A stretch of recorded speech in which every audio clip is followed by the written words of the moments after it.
Subscribe करें और bell दबाएं ताकि कोई खबर रह न जाए।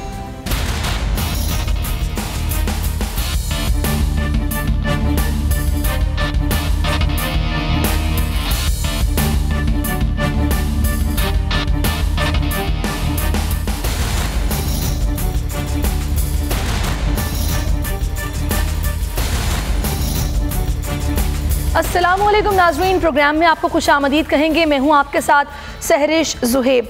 बहुत से मौज़ूआत हैं जिन पर बातचीत की जाएगी, लेकिन सबसे अहम जो मामला है जिस पर हम सबसे पहले बात करना चाहेंगे वो है भारतीय आर्मी चीफ का बयान, जिसके बाद जैसे कि वो दावा झूठा साबित हुआ है और ज़मीनी हक़ाइक़ से आगाही के लिए गैर मुल्की सफ़रा और हाई कमिश्नर्स ने LOC का दौरा किया है और DG ISPR ने उनको सारी सूरत हाल से ब्रीफ किया है। इसके साथ साथ ये भी कहा है कि आप जहाँ जहाँ जाना चाहें हम आपको खुशामदीद कहेंगे। क्या भारत बैनुल-अक़वामी मीडिया को इस तरह इजाज़त देगा कि वो भी बुलाए और इस तरीके से दौरा करवाए, हक़ाइक़ से उनको भी आगाही दी जाए? भारत का अपना कोई मौक़िफ़ होगा जो कि वो उनके सामने पेश करे, लेकिन फ़िलहाल ऐसा कुछ नहीं किया गया। अलबत्ता जो हमारी तरफ से पेशकश की गई थी कि भाई जो आप दावा कर रहे हैं, जो बयान भारतीय आर्मी चीफ की जानिब से दिया गया है उसको साबित करें। उसके बाद जवाब के अभी तक हम मुंतज़िर हैं, कोई जवाब सामने नहीं आया, बल्कि भारतीय सिफारतकारों को LOC पर जाने की जुर्रत तक नहीं हुई, कोई भी वहाँ पर नहीं पहुँचा। इस सारी सूरत हाल पर हम बात करेंगे। सो ब्रिगेडियर रिटायर्ड हारिस नवाज साहब और ब्रिगेडियर रिटायर्ड गजनफर अली साहब जो कि सीनियर तज्ज़ियाकार हैं, हमें टेलीफोन लाइन पर ज्वाइन कर चुके हैं और इसके सिर्फ न्यूज़ ऑफिसर फैसल अजीज़ खान साहब भी हमारे साथ स्टूडियोज़ में मौजूद हैं। तो सबसे पहले मैं जानना चाहूँगी आपकी तरफ, गजनफर साहब कहिएगा कि इससे पहले सर्जिकल स्ट्राइक का दावा किया गया, वो भी झूठा साबित हुआ। पे दर पे शिकस्त इनको नज़र आ रही है, इनको मिल रही है, लेकिन उसके बावजूद इस तरह की हमाकतें करना और दुनिया के सामने ये वाज़े हो गया इस दौरे के बाद। कई लोग झूठ बोल रहे थे, ये क्यों ऐसा कर रहे हैं? कौन सा माइंडसेट है? माइंडसेट तो अभी हमें समझने में कोई शक, किसी किस्म का कोई डाउट नहीं होना चाहिए कि इंडिया में इस वक्त एक हुकूमत का जो माइंडसेट है, जो नरेंद्र मोदी और उसके साथ जो उसके गमाश्तों पे मुश्तमिल है, वो टोटली टेररिज्म स्पॉन्सरिंग, यानी टेररिज्म स्पॉन्सर करने का, दहशतगर्दी को स्पॉन्सर करने का उनका ओरिएंटेशन है। वो दहशतगर्दी वो बॉर्डर के ऊपर भी कर रहे हैं, वो दहशतगर्दी अपने मुल्क के अंदर वो मुसलमानों के खिलाफ भी कर रहे हैं, वो दहशतगर्दी वो दलित के खिलाफ भी कर रहे हैं, वो दहशतगर्दी वो क्रिश्चियंस के खिलाफ भी कर रहे हैं। और उस दहशतगर्दी की वजह से, इसी दहशतगर्दी की वजह से आपको पता है कि अपना महात्मा गांधी को पॉइंट ब्लैंक रेंज पे उसी पार्टी ने, प्रीचक ने गोली मारी जो आज बरसर इख्तिदार है। और माइंडसेट का ये हाल है कि जिसने उनके बाप को गोली मारी थी गोड से, अब उसको वो नेशनल हीरो के तौर पे बीजेपी पेश कर रही है और कहती है हम उसको डेकोरेट करना चाहते हैं। उसके बाद आप देखिए दहशतगर्दी पे सिखों ने इंदिरा गांधी को खड़काया, उसके बाद राजीव गांधी का क्या हाल हुआ। अब उससे आगे दो कदम जब आप चलते हैं तो उसमें नरेंद्र मोदी और बाकी जो उसके जितने गूंज हैं वो पैदा हुए थे एक ऐसे दहशतगर्दी के माहौल में जहाँ जो जिन जगहों पे ट्रेनिंग लेते हैं, शाकाज उनको कहते हैं, वहाँ पे वो अहद लेते हैं कि हम हिंदुत्व को बढ़ाने के लिए, हिंदुइज्म को बढ़ाने के लिए हम किसी किस्म की दहशतगर्दी, किसी किस्म की हाई हैंडेडनेस, किसी किस्म के एक्सट्रीमिज्म से दरेग नहीं करेंगे। अब जब एक पार्टी जिसके प्रीचक ये अहद लेके, जो नरेंद्र मोदी ने भी लिया, जो अमित शाह ने भी लिया, जो मोहन भगवत ने भी लिया, जो वो योगी है उसने भी लिया, इन तमाम लोगों ने जब ये ले लिया तो उसका क्लाइमेक्स आपको आज इंडिया में नजर आता है। आप उसके आगे दो कदम आप चले तो उस दहशतगर्दी जो रियासती दहशतगर्दी है उसके अंदर इंडियन फौज, प्रोफेशनल फौज होने के बावजूद उसमें इंडियन की फौज बदरजा आतम शामिल हुई।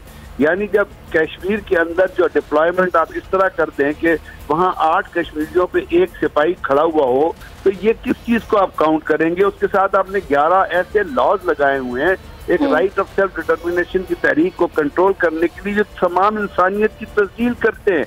आर्म फोर्सेस स्पेशल एक्ट अगर आप पढ़ें तो वो इंसानियत के मुंह पे एक बहुत बड़ा तमाचा है और इन लॉज के अंदर इंडियन आर्मी ऑपरेट कर रही है। उसके बाद जो उनका आर्मी चीफ है मुझे तो नहीं पता कि वो उसने किसी ऑफिसर्स ट्रेनिंग कोर्स से कमीशन लिया है। मुझे तो लगता है उसने किसी रिक्रूटों के स्कूल से जो ना यहाँ पे सिपाही वहां से कमीशन लिया है, और वो भी रंग मतलब वो जो बयानात देता है, पहले वो बयान देता था उसको एक्सटेंशन चाहिए थी, तो वो पार्ट बन चुका है उस दहशतगर्द पॉलिसी का, जो पॉलिसी नरेंद्र मोदी, अमित शाह और इसके गुंडे जो हैं वो इंडिया के अंदर भी और इंडिया के बाहर भी एक्सपोज कर रहे हैं। बिल्कुल। और देखिए इस सारी सूरत हाल से एक बात तो आया है कि कितने ये लोग डेस्परेट हैं या कितनी गैर जिम्मेदारी का मुजाहरा ये लोग कर सकते हैं, ये नजर आ रहा है कि ये लोग तो कोई मौका छोड़ने वाले नहीं है। फैसल साहब, आप इस सारी सूरत हाल पर क्या कहेंगे? हमारी तरफ से ऑफर का आना कि भाई आप आए, सफरा गैर मुल्की सफरा आए, सिफारतकार आए, हम खुशामदीद कहते हैं, जहां आप जाना चाहें जाएं, इससे इनके झूठ का पर्दा चाक होता है और हम कितने कॉन्फिडेंट हैं ये वाजे होता है। इसमें दूसरी कोई राय नहीं है। जो पाकिस्तान की स्ट्रेटजी है वो बिल्कुल क्लैरिटी के साथ साफ साफ है, और जिस तरह ब्रिगेडियर गजनफर कह रहे थे उन्होंने एक्सपोज कर दिया। लेकिन एक और बड़ा अहम पहलू है, वो ये है कि इस वक्त फिर इलेक्शन कैंपेन हिंदुस्तान में चल रही है, और उस इलेक्शन कैंपेन में दोबारा एक बार से पाकिस्तान के ख़िलाफ़ एक ऐसा प्रोपेगेंडा डेली बेसिस के ऊपर हो रहा है, और उसके अंदर नरेंद्र मोदी और उसके हवारी तो बोल ही रहे हैं, वो इंडियन आर्मी को भी मजबूर कर रहे हैं, क्योंकि जो अल्फाज हैं इंडियन आर्मी चीफ के और जिस अंदाज के अंदर गुफ्तगू कर रहे हैं, आप गौर से अगर उनका एक्सप्रेशन देखें, चेहरा देखें, बॉडी लैंग्वेज देखें, तो वो जाहिर है जिस तरह ब्रिगेडियर साहब ने कहा कि वो रंग रूटू की तरफ से शायद प्रमोट हो किया है, वो उस नैरेटिव जो इंडियन गवर्नमेंट दे रही है उससे सच्चाई के साथ इंसाफ नहीं कर पा रहे। अब इलेक्शन कैंपेन इंडिया के अंदर चल रही है, उस इलेक्शन कैंपेन के अंदर नफरत अंगेज जुमले पाकिस्तान से मुताल्लिक, पाकिस्तानी फौज से मुताल्लिक, इमरान खान से मुताल्लिक जो उनका नैरेटिव वो अंदर वोट लेने के लिए कर रहे हैं, वो फोर्सफुली कर रहे हैं। तीसरा अहम पॉइंट ये है कि इंडिया बहुत भरपूर अंदाज के अंदर 5th जनरेशन वॉर झूठ पे झूठ, झूठ पे झूठ, झूठ पे झूठ बोलकर अपने मीडिया के जरिए, अपने सोशल मीडिया के जरिए सारी दुनिया के अंदर झूठ फैला रहा है, हकाइक की तरफ नहीं आता। ये 3-4 चीज़ें हम आगे पीछे करके हर वीक के अंदर देखते हैं। इस वक्त जो इलेक्शन कैंपेन है वो उनका महवर है, उस महवर के अंदर वो इंटरनल एक्सटर्नल तमाम चीज़ों के अंदर मीडिया को इस्तेमाल कर रहे हैं। लेकिन शानदार काम किया है पाकिस्तानी फौज ने, बेहतरीन काम किया उस वक्त जवाब देकर, उनके बंकर्स तबाह करके, फिर DGI-SPR ने सारे एम्बेसडर्स को, कौंसल जनरल्स को वहाँ ले जाके एक्सपोज कर दिया है, चीज़ें दिखा दी हैं, इंटरनेशनल मीडिया को दिखा दिया है, और इंडिया को लाके कटहरे में खड़ा कर दिया है कि आप क्या डिप्लोमेट्स को ले जा सकते हैं मकबूजा कश्मीर में, क्या आप इंटरनेशनल मीडिया को ले जा सकते हैं। तो उनका झूठ जो है वो सरेआम फैला दिया। लेकिन फिर भी ये 6th जनरेशन वॉर है, इसके अंदर पाकिस्तान को बहुत आगे बढ़कर मुकाबला करने की जरूरत है। और बिल्कुल अब इसमें कोई शक नहीं है कि ये बिल्कुल वाज़ेह तौर पर अंदाजा हो गया है कि ये किस तरीके से पाकिस्तान के साथ डील करना चाहते हैं, और अब हमें अगले किसी इवेंट का इंतजार करने की जरूरत नहीं है, हम किसी गलतफहमी में नहीं है। जिस तरीके से ये लोग बात करेंगे जवाब भी इनको बिल्कुल वैसा ही मिलेगा, और यही हमारी पॉलिसी है जो कि नजर भी आ रही है। ब्रिगेडियर रिटायर्ड गजनफर साहब, बहुत शुक्रिया आपका, आपने अपना कीमती वक्त हमें दिया। आगे बढ़ेंगे और अब कुछ जो आजकल धरना सियासत हमारे मुल्क में बिल्कुल अपने उरूज पर है, धरने की बाज़गश्त हम लोग सुन रहे हैं और मुज़ाकरात खेला जा रहा है, लेकिन बज़ाहिर अभी मुज़ाकरात में कोई पेशरफ्त नहीं हुई है, और ना ही जो जमातें अपोजिशन की सिवाय मौलाना साहब के किसी ने भी खुलकर ये ऐलान नहीं किया कि भाई हम लोग बाकायदा धरना देने जा रहे हैं और मौलाना साहब के शाना बेशाना खड़े हैं। कुछ ऐसी बातें हो रही कि भी मौलाना साहब धरने के दुल्हा हैं, फिर ये भी कहा जाता है कि भी हम इनको वेलकम करेंगे, इखलाकी तौर पर इनके साथ हैं, बाकायदा तौर पर कुछ वाजे नहीं कहा गया, और सारा मामला रहबर कमेटी पर डाल दिया गया, और रहबर कमेटी की जानिब से कह दिया गया कि हुकूमती कमेटी किसी पार्टी से इनफरादी राब्ता ना करे। इस पर बात करने के लिए फैसल साहब तो मेरे साथ मौजूद हैं ही, इस वक्त पाकिस्तान तहरीक इंसाफ से फैसल हयात साहब भी हमें ज्वाइन कर चुके हैं, उनको मैं खुशामदीद कहूँगी। फैसल साहब, बहुत शुक्रिया आपके वक्त का। फैसल हयात साहब, कहिएगा कि आप लोग क्यों आपने कन्फ्यूजन क्रिएट की हुई है? एक तरफ आप लोग मुज़ाकरात की बात कर रहे हैं, मुज़ाकरात में इतना डिले, फिर उसके बाद जैसा कि अपोजिशन ये कह रही है कि एक तरफ आप मुज़ाकरात की बात करते हैं, फिर आप धमकियां भी दे रहे हैं आपके वज़रा, तो धमकियां और मुज़ाकरात साथ साथ नहीं चल सकते, तो इस कन्फ्यूजन को तो पहले दूर करना चाहिए ना। बिस्मिल्लाहिर्रहमानिर्रहीम। सबसे पहली बात तो ये है कि पाकिस्तान तरीके इंसाफ की हुकूमत ने जो कमेटी बनाई है और उसमें सीनियर रहनुमाओं को शामिल किया गया है वो मज़ाकराती कमेटी है, ना कि कोई धमकी अमेज़ कमेटी उन्होंने बनाई है। मज़ाकराती कमेटी जो है आज उसका बाकायदा तौर पे आज पहला इजलास और स्ट्रेटजी जो है वो तय की जा रही है कि किस स्ट्रेटजी के तहत जो है दूसरी जमातों की जो रहबर कमेटी है उसके साथ बातचीत की जाए। और क्योंकि बातचीत ही जो है मैं समझता हूँ कि सबसे बेहतर सलूशन जो है वो टेबल टॉक ही होता है, और पॉलिटिकल जमात कोई भी हो उसका जो मैंडेट है वो यही है कि वो बैठ के मसले को हल करने की कोशिश की जाए। और आज जो एक मज़ाकराती टीम बाकायदा तौर पे बनाई गई है, इससे पहले भी जो है किसी और फोरम से ये कोशिश की जाती रही है, लेकिन मैं ये उम्मीद करता हूँ कि आज की ये जो कमेटी एक फैसला कर रही है इसका कुछ ना कुछ रिजल्ट बेहतर ज़रूर निकलेगा। अच्छा जी, आप ये कहने हैं कुछ रिजल्ट इसका बेहतर ज़रूर निकलेगा। अच्छा फैसल अजीज़ साहब, मुझे ये बताइएगा कि मुझे कुछ समझ नहीं आ रहा कि बज़ाहिर अब आप देखेंगे कि ये सारा मामला जिसमें जैसा कि कैप्टन सफदर ने कहा कि दुल्हा जो धरने के हैं वो मौलाना साहब हैं, अगर इस सारी सिचुएशन को देखा जाए तो कोई मज़हब को लेते हुए कोई ऐसा इशू नहीं है कि जिसको कहा जाए कि जी मौलाना साहब की मजबूत सपोर्ट में जाता है। अगर पॉलिटिकली किसी इशू की बात की जाए तो फिर आपका नहीं ख्याल कि नून लीग को या पीपल्स पार्टी को इन लोगों को आगे होना चाहिए, वो भी नहीं आगे हैं, तो फिर क्या बज़ाहिर ये मौलाना साहब किसी बंद गली में जा रहे हैं? आपका तज्जिया इस पर क्या कह रहा है? देखिए, मैं इसको 2-3 एंगल से देख रहा हूँ। एक तो है इंटरनेशनली पाकिस्तान का जो एक पॉजिटिव रिस्पांस था सारी दुनिया के लिए, जिस तरह कोशिशें की इमरान खान ने अक़वाम मुत्तहिदा में बार बार सऊदी अरब जाके, चीन जाके, और एक ऐसा एनवायरनमेंट पाकिस्तान के लिए क्रिएट किया और दुनिया को बताया कि हमने कितनी कुर्बानी दी है।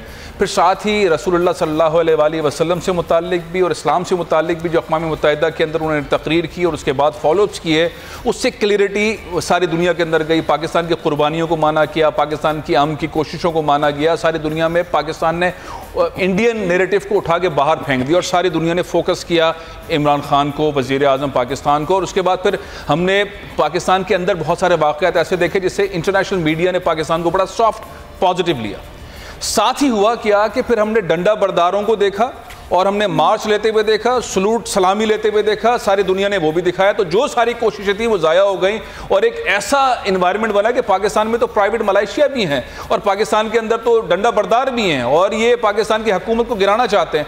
तो वो सारी चीज़ें ज़ाया होती रही। हम कश्मीर वाले पॉइंट से हट के इंटरनल मुजाहरे धरने के अंदर आ गए। हुकूमत की रिट चैलेंज होती रही और हुकूमत सोचती रही क्या करें, डायलॉग करें, बात करें, ये करें, वो करें, कमेटी बने। हुकूमत की रिट कायम करना नहायत ज़रूरी है। पहले भी हुकूमतों ने बड़ी गलतियां की हैं, हुकूमत के रेट कायम होना जरूरी है। अब आ जाता है अगला पॉइंट कि भाई मुतालबात हैं क्या मौलाना साहब के? मौलाना साहब चाहते क्या है? इस्तीफा है भाई, वो इस्तीफा मतलब उसके राउंड्स होने चाहिए। उनके साथ पीपल्स पार्टी नहीं है, उनके साथ उस तरह से मुस्लिम लीग नून नहीं है और उनकी जो कम्युनिकेशन था वो गैप था। वैसे मैं आपको बताऊं कम्युनिकेशन गैप कल खत्म हो गया। रात को मियाँ साहब अस्पताल आ गए, जरदारी साहब भी अस्पताल आ गए, मीटिंग्स हो रही है, बीमारी के साथ साथ मीटिंग्स भी हो रही है, बातचीत हो रही है, रास्ता निकल रहा है। करने के लिए स्पेशली अस्पताल पहुंचाया गया है। मैं तो कनेक्ट कर रहा हूँ, सियासतदान कहीं पर भी होगा, सियासी बात तो करेगा, इंजेक्शन लग रहा होगा, ड्रिप लग रही होगी, लेकिन सियासी बात करेगा। तो मौलाना साहब को जो नजरबंद करने वाली बात है, हुकूमत की रेट बहुत जरूरी है क्योंकि इस तरह कैपिटल किसी के हाथ में नहीं दिया जा सकता। वो प्रोसेस उन्होंने कंप्लीट नहीं किया जिसके जरिए डिमांड हो, बात हो, ये कैसा मुमकिन है कि नाजायज हुकूमत है, वजीर आजम को निकाल दे फिर हम बात करेंगे? ये कोई बात ही नहीं है ना, इसके थ्रू तो नहीं हो सकता। हाँ, लेकिन एहतराम होना चाहिए फजलुर रहमान साहब का, उनकी दानिशमंदी, उनकी सियासी बसीरत, उन्होंने किस तरह से पाकिस्तान के सारे इन्वायरमेंट को हिला के रख दिया, इंटरनल एक्सटर्नल पाकिस्तान के इशूज डिफरेंट कर दिए और हर तरह से इस मुल्क के अंदर ऐसा मसावाती निज़ाम इस वक्त कायम हो गया कि हर सतह पे हर पाकिस्तानी इस वक्त परेशान चला रहा है, पता नहीं क्या होगा, धरना लग जाएगा, रोड बंद हो जाएंगे, फलाना हो जाएगा। अभी जो हिदायतनामा सामने आया उसमें तो 1 हफ्ते का सामान बोला है कि भी साथ लेकर आएं और हम पुरअमन एहतजाज करेंगे, किसी किस्म का इंतशार नहीं चाहिए। लेकिन फैसल हयात साहब, मुझे ये बताएं कि अभी जो रहबर कमेटी ने फैसला किया है कि भाई इनफरादी तौर पर आप लोग किसी से रब्ता नहीं करेंगे, हुकूमती कमेटी किसी से रब्ता नहीं करेगी, तो आप लोग किस तरह इस मैटर को टैकल करेंगे? आप देखें ना, अगर पीपल्स पार्टी की बात की जाए तो वो कहते हैं अखलाकी तौर पर इनके साथ हैं, हम इन्हें वेलकम करेंगे। अगर वो वेलकम करेंगे तो इसका मतलब है हिस्सा तो ना हुए ना, वो तो फिर खुशामदीन उन्हें बाहर से कर रहे हैं, उनके साथ नहीं मिले हुए। और दूसरी बात ये कि हर जमात की अपनी अपनी तरजीहात है कि अपनी अपनी पोजीशन है। तो किस तरीके से फिर इनसे एक साथ बात हो सकती है, किस तरह आप लोग डील करेंगे? देखें, जो इस वक्त मौलाना साहब के साथ दो मेजर जमातें हैं, एक पाकिस्तान पीपल्स पार्टी और दूसरी PMLN, तो इनका नुक्ता नज़र जो है दोनों का मुख्तलिफ है और आज तक भी किसी एक बात पर इत्तफाक नहीं कर सके कि इस नुक्ता नज़र के तहत हमने इस आज़ादी मार्च नाम दे दें या कोई भी और नाम रख ले, इसको आगे बढ़ाना है। आज भी अगर देखा जाए PML में, तो PML के अंदर दो सोचें हैं, एक सोच कि हम इनको सपोर्ट करते हैं, एक सोच कि हमने इनको सपोर्ट नहीं करना, और यही नुक्ता नज़र जो है पीपल्स पार्टी पे भी मौजूद है। ये एक अलहदा बात है कि उनका पॉइंट ऑफ व्यू जब मीडिया पे आता है तो एक आता है, लेकिन उनके भी नज़रियाती तौर पर इस पर इख्तलाफात हैं। उसकी बुनियादी वजह है कि पीपल्स पार्टी में बहुत सारे लोग ऐसे मौजूद हैं जो कहते हैं कि हमने मजहबी कार्ड जो है उसको साथ हिस्सा नहीं बनना।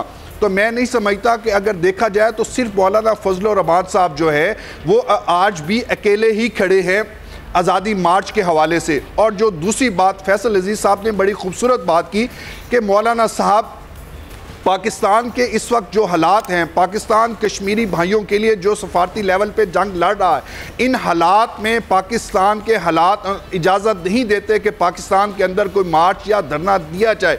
और ख़ास तौर पर जो बात करते हैं मौलाना मुतालबा, देखिए मुतालबा आप मुतालबा करते हैं कि गवर्नमेंट से रिज़ाइन करे, गवर्नमेंट ख़त्म की जाए। गवर्नमेंट ख़त्म होने के जो मुतालबा है ये समझ से बालातर है, ये किसी की भी समझ में ना आने वाला मुतालबा है। तो मैं समझता हूं कि मौलाना फजल रहमान साहब जो हैं इनको अपने मामलात को रिव्यू करना चाहिए और जो इमेज पाकिस्तान का, पाकिस्तान तरीके इंसाफ और के चेयरमैन इमरान खान साहब ने बनाने की कोशिश की, और जो इमेज जो है पाकिस्तान इमरान खान साहब ने इंटरनेशनल लेवल पे बनाया, जब उसके बरक्स इंडिया जो है वो मौलाना फजल रहमान साहब की तस्वीरें दिखाते हैं तो हमारा वो इमेज जो है उस पर एक सवालिया निशान यकीनन होता है। तो हमें अपने अंदर सोचना भी चाहिए पाकिस्तानी होने की हैसियत से और इन चीज़ों को कंडेम करना चाहिए। ये आज इस तरह का वक्त मेरी समझ के मुताबिक नहीं है। और पाकिस्तान तरीके इंसाफ की जो स्ट्रेटजी है, ठीक है, वो साथ लेकर चलने की है कि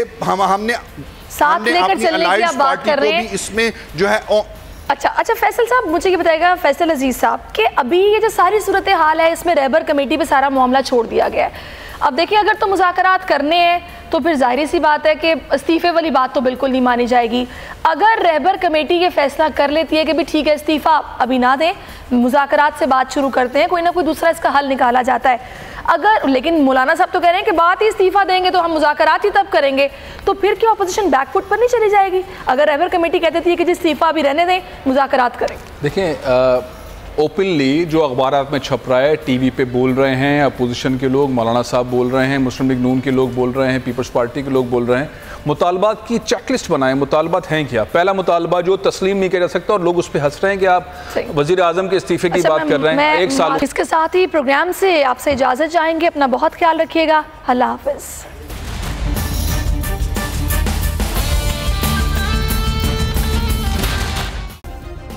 सब्सक्राइब करें और बेल दबाएं ताकि कोई खबर रह न जाए।